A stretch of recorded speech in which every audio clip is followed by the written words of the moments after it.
姬仪何敢当着司空与诸位上官的面打诳语？奴女并无此事。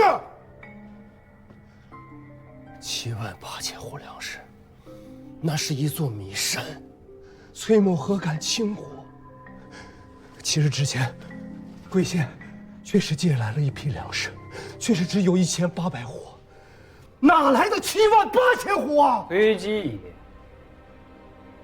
难道这回执上的签押是假的？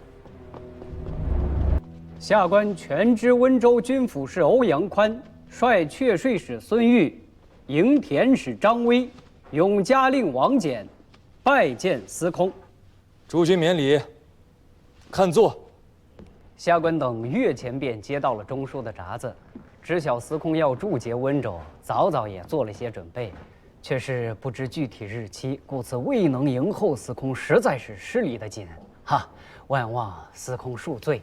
哎，与诸君无干，是我来的仓促孟浪。大王命我为东南行营官军容使，全6州转运使。现下有一桩紧要政务，还望诸君能戮力相助。司空尽管吩咐，下官等必当竭力报效。我等必当竭力报效。球血猛急，洪水泛滥，断了大军粮道，前线将士斩头沥血，总不能饿着肚子去杀敌吧？如今急需筹措10万斛粮秣运往军前，还望诸君能助我呀。司空恕罪。温州治下有长平仓1座，现仓4座。1个月前刚将收上来的秋税借往西府，所余仓储也于10日之前借往军前。如今州县上下只余下备给口粮，不足500户。下官今日回去便命辽属，将粮食装车送来转运司，报效于司空。500户，1州之地，何以如此窘迫？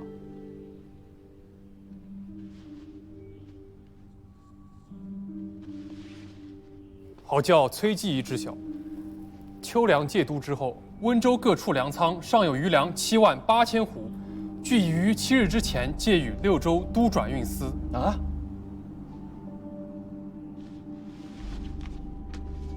此事乃是卑职经手，这是都转运司的回执，上面有崔季仪的亲笔签押，请司空与季仪过目。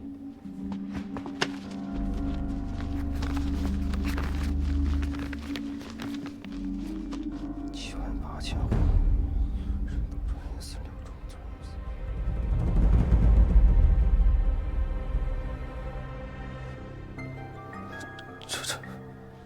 这却要从何说起？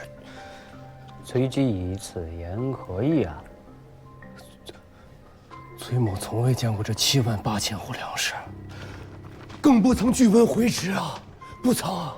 崔季仪，此事乃是王某经手，这回执也是季仪当日当面交予王某的。季仪何敢当着司空与诸位上官的面打诳语？奴女并无此事。78000户粮食，那是一座米山，崔某何敢轻忽？7日之前，贵县确实借来了一批粮食，确实只有1800户，哪来的78000户啊？崔姬仪，难道这回执上的签押是假的？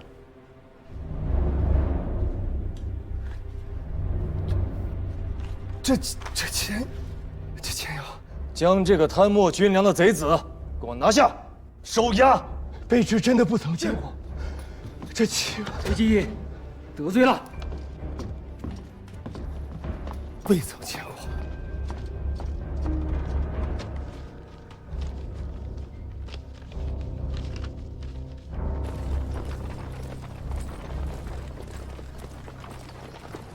是不是有些太容易了些？怕了。倒不是害怕，只是觉得这九郎君未免太轻信了些。那回直既是真的，他为何不信？如此冒信人言，这位郎君未免也太草包了些。久闻这位余丈郎君的大名了。无论他是真信还是假信，铁证如山。本官倒要看看这位在中原汴梁首任节帅的少年英雄，到底有几分斤两。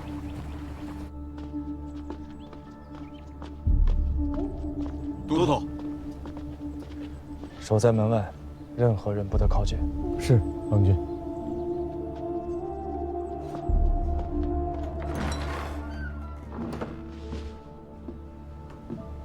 郎君，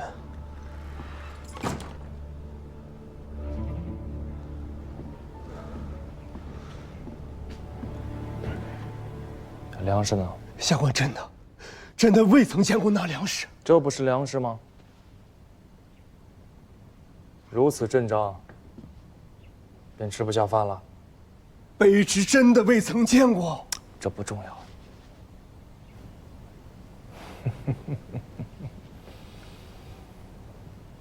重要的是，温州的这批官已经要不得了。郎君，知道他们在说谎。那不然呢？坐。那可是78000斛粮食，眨眨眼睛，便消失无踪影了吗？温州的这帮城狐射鼠有几分能耐，我不清楚。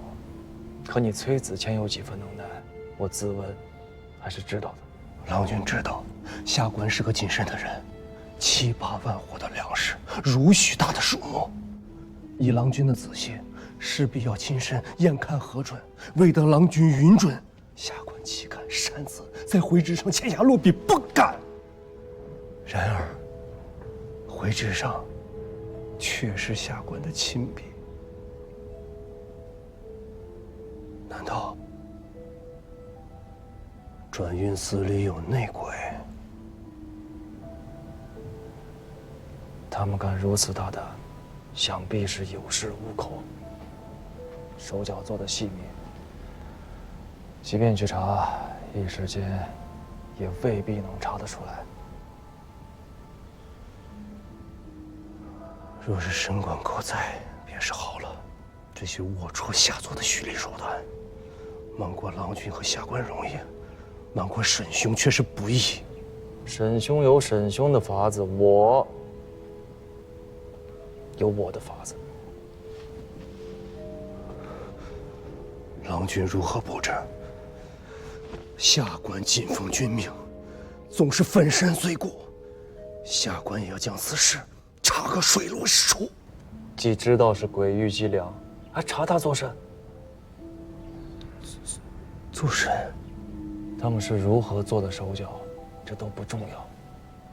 方才你说过的一句话，才是紧要之处。你说，那可是78000斛粮食，是一座米山啊。可这么大一座山，他们会搬去哪儿呢？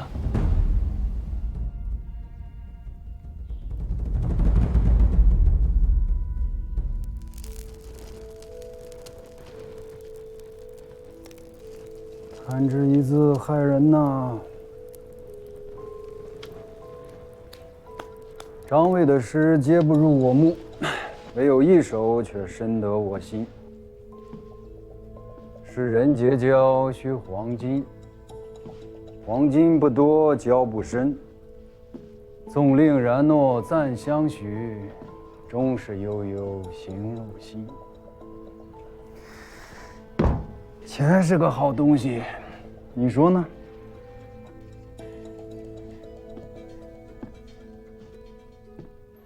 一州治所之内，米店关张停对，民人连有饥色，这说明什么？温州缺粮，我问的是，为何缺粮？民间的粮都让官府征走了。台州之事，你也算是亲历者。先征后粮，田土兼并，这是何等恶政！可你见到有米店关张停队吗？也是，便是台州，民间也还是有粮的。可温州这里，不仅民间没有粮，连官仓也只有500户存粮。难不成这些粮食长了翅膀自己飞走了？不能飞啊！是啊，是啊，这手脚是7日之前做的，在没有拿到你的亲笔回旨之前，他们敢将这些粮运出温州吗？断然是不敢的。那拿到回执之后，敢运了，但运得出去吗？运不出去。连日大雨，水路断绝，再加上海风肆虐，军粮都运不过来，他们自然也运不出去啊。粮食还在温州，会藏在哪儿呢？粮食受了朝会霉变，因此存粮的地方必须干燥通风，而且不能有虫害和老鼠。这么多粮食，寻常的米店、粮仓根本存放不下。温州左近能存下这么多粮食的所在，有2处，一处是官府的昌平仓，另一处博弈坞的战仓。正是。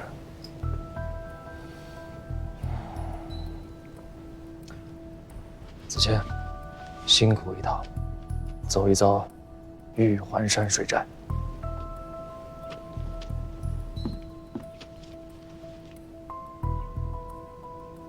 水师罗胜，我要借兵。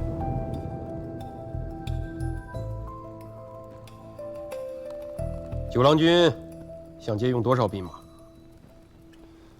郎君想调用水师步战都。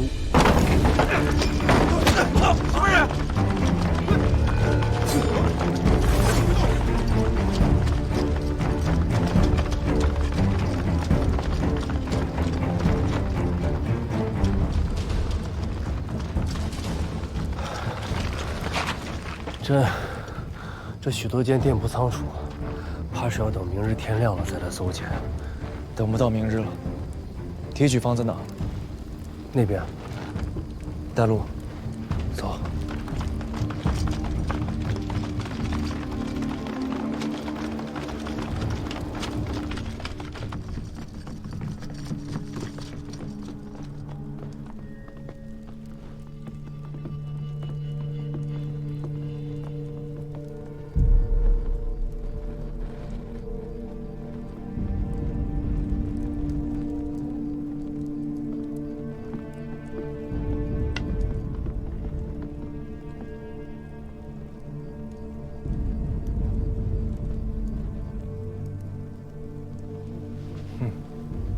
原来是老相识啊！尔等竟敢趁夜进来博弈坞，无缘不是中原，若不当等匹夫，肆意妄为。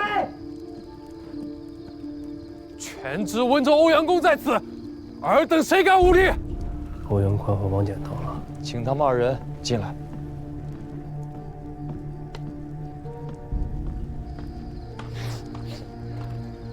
传九郎君军命，请欧阳明府与王县令入内叙话。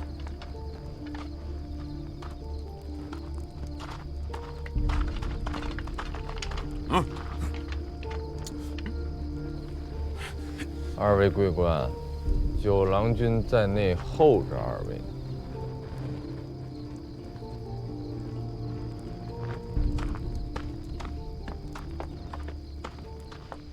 九郎君，这什么意思？欧阳宽，你这是与我说话呢？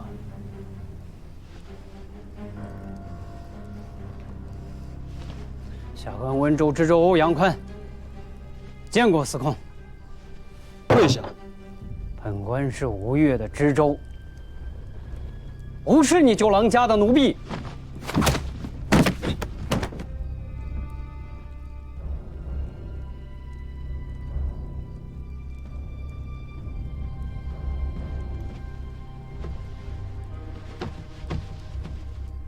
司空是国家公子，何以无故折辱大臣？郎君，他毕竟是亡命奉主的封疆之者。那这样，我问你一件事儿，你若如实回答，今夜或可免你一死。你程昭月给了你多少钱？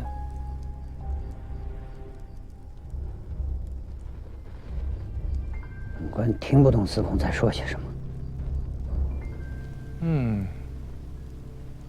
那你知道吗？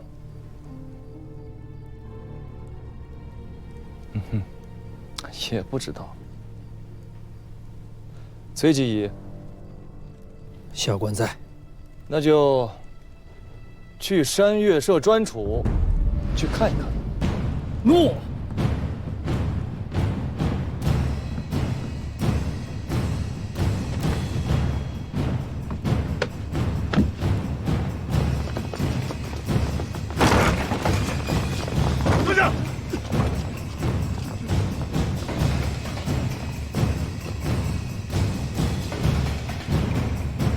拉开！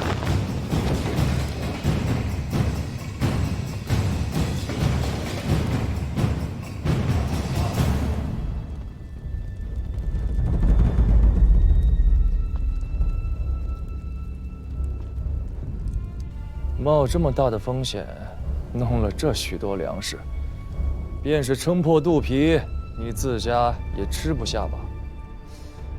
那自然要拿出去卖了。这吴越国中，能买得起这许多粮食的买家，确实也不多。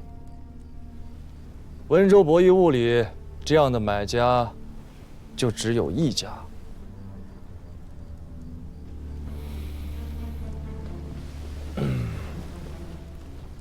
我再给你一次机会，你到底拿了多少钱财，值得把自家性命都搭进去？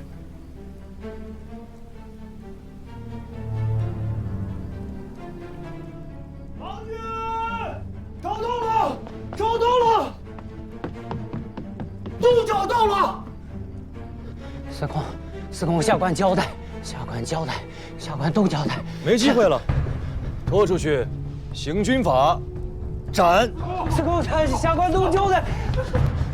司空，本官是司空，你不能杀了本官，司空。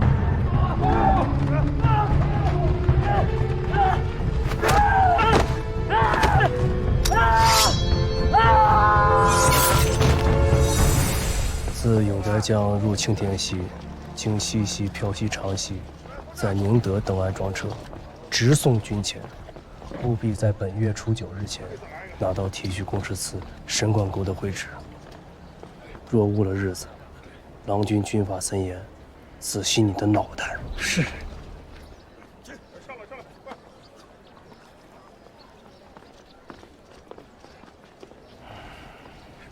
郎君，不只有78000斛官粮，在山岳社的战仓里，还堆放着4个县米行收来的私粮，约有121236斛，够整个东南行营4万大军吃上半年有余。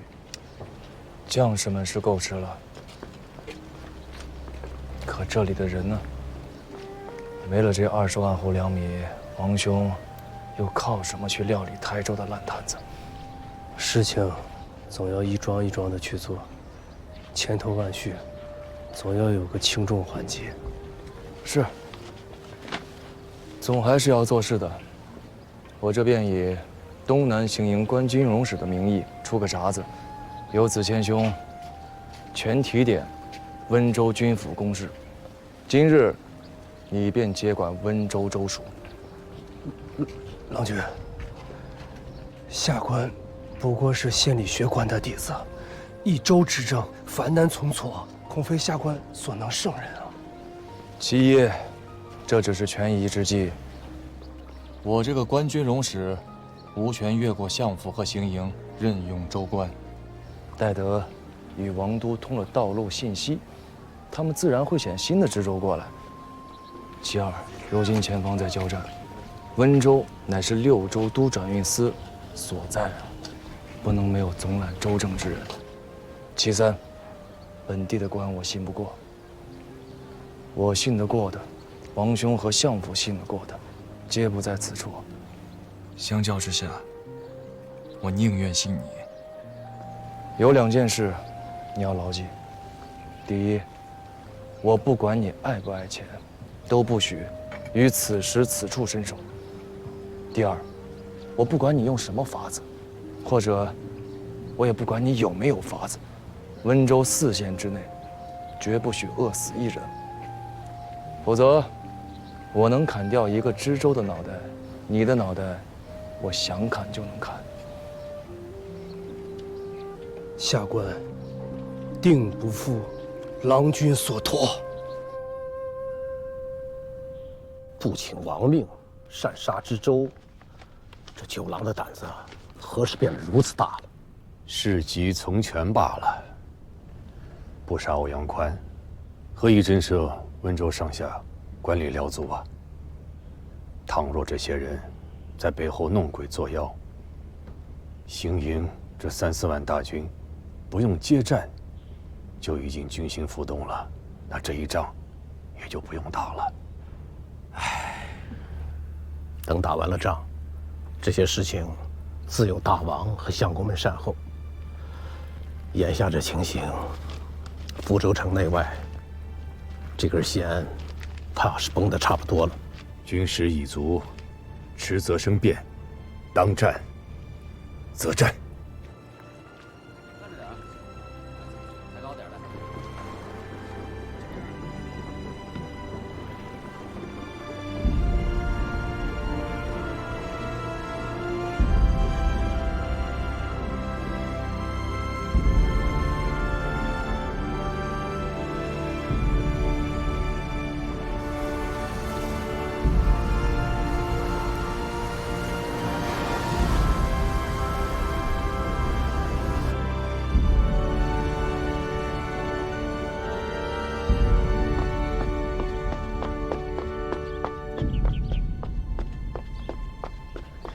御史台的。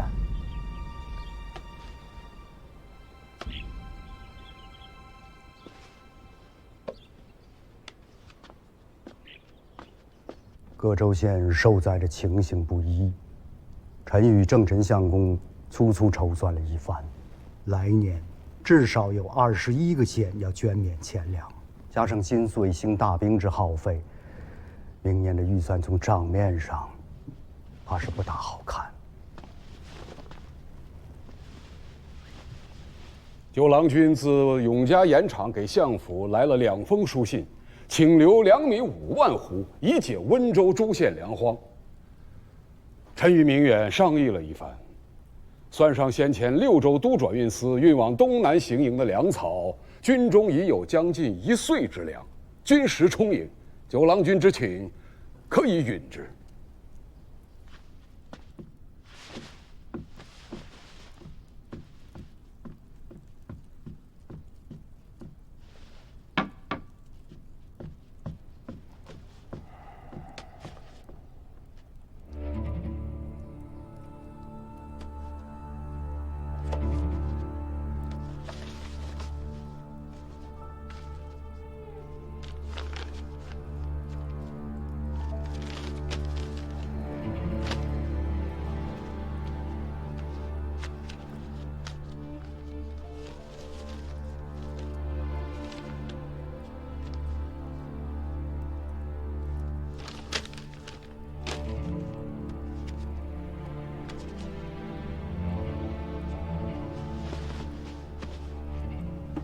都是参合九郎跋扈、专权擅杀的，议吧。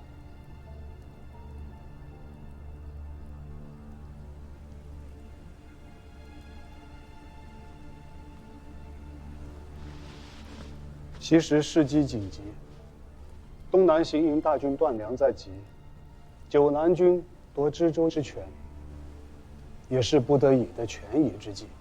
事关军务，还是得听一听养公和水秋公的说法。只是欧阳宽毕竟是大王亲授的一番治民官，便是东南行营的2位帅臣，不请王教，亦不得加以行诛。九南军此举，确有擅权之嫌了。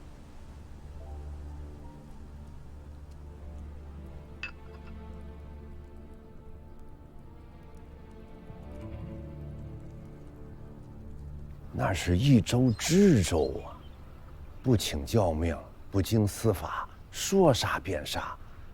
就是老王开国以来，何曾有过如此恣意跋扈的王子啊？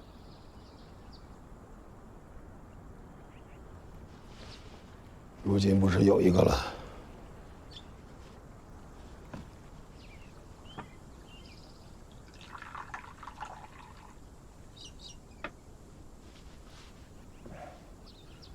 儿子，我是想不通，九郎君自幼便有顽劣之名，荒唐胡闹有份，从来与朝堂政事无干。此番从政，挂了一个官军容使的名分，也不过是想借助他的宗室之身，往日后遥领外郡，有个名义上的凭借。何尝有让他恣意逞张、拳打脚踢的意思？他再如此妄为无度，落在中书相公的眼里，无非是跋扈2字罢了。可要是落在大王的眼睛里，却是天大的忌讳。这种明白浅显的道理，这位九郎难道他不懂吗？你懂吗？啊？你懂道理吗？你说的那些道理，都是死一人的道理，顶多也就是灭一家的道理。这是打仗，傻儿子，不是死一人一家，灭一门一族，死万人灭百族，亡一国的买卖。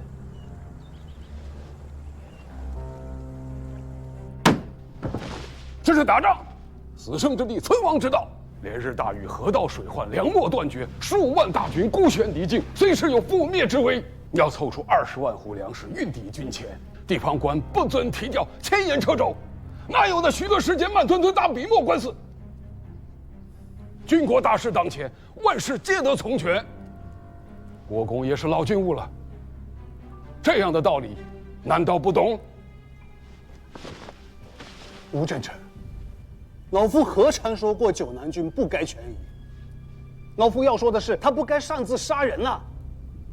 那往后帅臣们一个个有样学样，每逢出征便杀几个蜘蛛县令来祭旗，那这天下还要法度何用？再有，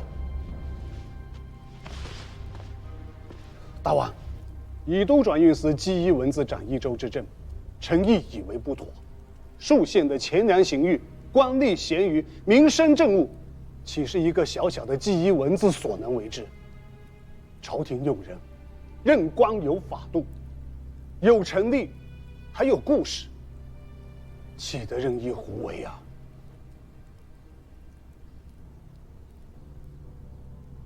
明远以为呢？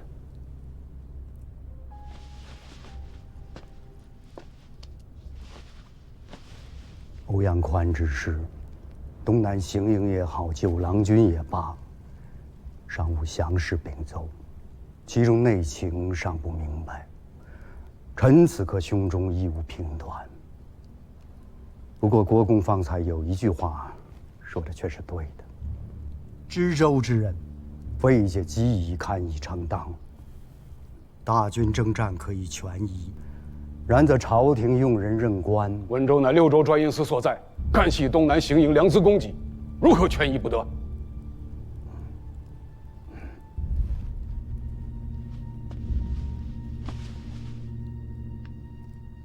郑成功，九郎军任机宜为知州，乃是因大禹城在道路不通，与中书音讯隔绝之故，虽然不妥当，却是非常之时的不得已之为。如今雨停了，粮道也通了，人事全选，还是要依法度，守成立，循故事。大王，此事绝非寻常权政。如今大战方寒，大军粮秣调转，事务繁剧，全在九郎一人肩上。若是罢了崔某的知州，就等于当众打了九郎军的脸面。臣恐温州上下官佐闻知此事，会以为朝廷失了对九郎的信任，会更加蛮汉欺上，阳奉阴违。若是误了东南行营的良资，是要出大事的。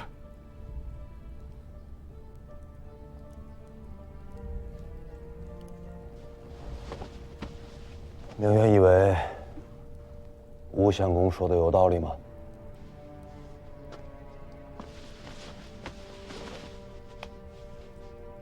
郑成功所言极是，故臣以为，当明法教民，罢崔某，全提点温州军府使差遣，擢为临海令，仍留任都转运司，记以文字。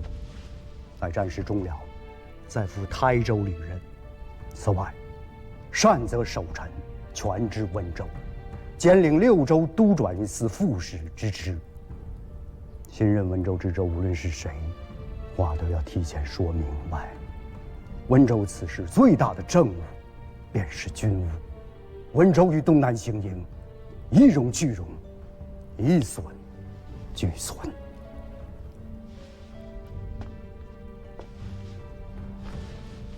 这才是真正的治国之言。诸公所言，皆是正理，都是谋国之言。便依袁学士所奏。